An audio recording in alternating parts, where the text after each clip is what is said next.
दिबा पाटलांचा विषय बोलला तर एकदम टॉपचा विषय. दिबा पाटलांचं नाव आंतरराष्ट्रीय विमानतळाला लागावं म्हणून कार रॅली निघले. मग आपण पण त्यांनी सहभागी झालो. मग आपली गाडी बघा कशी रुबाबान तयार केले ना, तशीच आपली ऑफिसची गँग पण तेच रुबाबान तयार कार रॅली मध्ये सामील होण्यासाठी. विषय आहे का, आपली भारताची शान बघा कशी फडकते. एकच नाव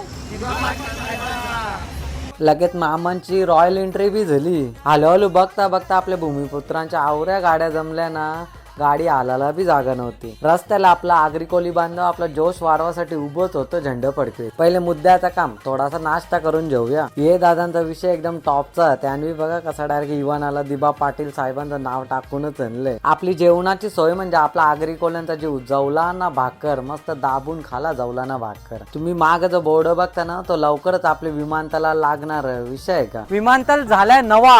दिबा पाटील साहेबांचाच नाव हवा. ओनली दिबा. ओनली दिबा. जय दिबा. झाशीला पोचल्या पहिले शिवाजी महाराजांच्या स्मारकावर नजर पडली. दादांनी सॉन्ग बनवूनच ठेवलेला बघा कसा.